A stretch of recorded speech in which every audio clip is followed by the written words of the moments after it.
These photos are from July 2017. We were at Vanessa's house when I took the first picture, and this is at my house at 1308 Houston Street, apartment 3, 77301 in Conroe, Texas. And here's my little boy. He has on a little shirt talking about his daddy, but his daddy was in prison. He was still in TDC. He had gone to TDC when Melbourne was about 5 or 6 weeks old, and I was raised in Melbourne here at my apartment. We were being profiled by police in the area.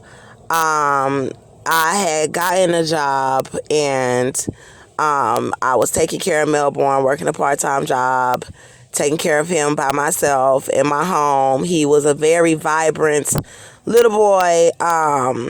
He was a breath of fresh air. I had started to get him to drink out of a sippy cup because he had been breastfeeding. So by July, he was born October 2016. October, November, December, January, February, March, April, May, June, July. He was about 9 months old. So Melbourne had just about everything you could think of: juice, snacks, chips, baby food. I mean, every kind of baby food you can imagine. And I would make real meat and then grind it up in the blender and mix it with the baby food. We tried just about every type of milk. He did like Infamil, the ready-made, but he didn't really like the other milk. I didn't really keep much in my house, juice, water, but mostly everything in the house was for Melbourne, and he definitely had food. He was definitely fed, always happy. Babies let you know when they're fussy, that they're hungry and stuff. And my baby pretty much hardly never fussed. Only reason my baby would ever fuss was like if he wanted me to pick him up, and I would always pick him up right then. My child was always happy, perfectly happy, healthy, 9-month-old baby boy, and he was very strong. I took great care of my son, and I did feel the tension in the neighborhood for me being a African American woman that was well off. Being that I had this beautiful baby boy, I had my own place, I had my own car, I was happy, vibrant, a woman of God, and I still am. I was a believer back then in Jesus Christ. I did know the name of Jehovah, but I did not really know him as the Father back then. I will go into more details about that, but there was a lot of tension in the neighborhood behind me just being a happy African American woman and having the things that I needed. I had a job at JCPenney. I got a job, and I got him enrolled in NCIS, so they came and did the little home inspection. I had to take a mental exam where I passed with a 100, and I was working in the home department at the JCPenney's in the Woodlands Mall. They were harassing me on the job, racially discriminating against me, workplace bullying.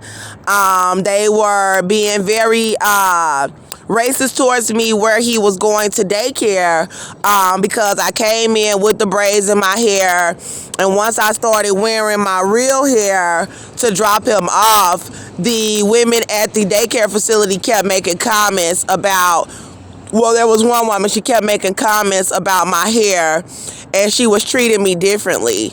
At my job, the white women, they made me cry. They harassed me every single day on the job and belittled me, although I was doing very well.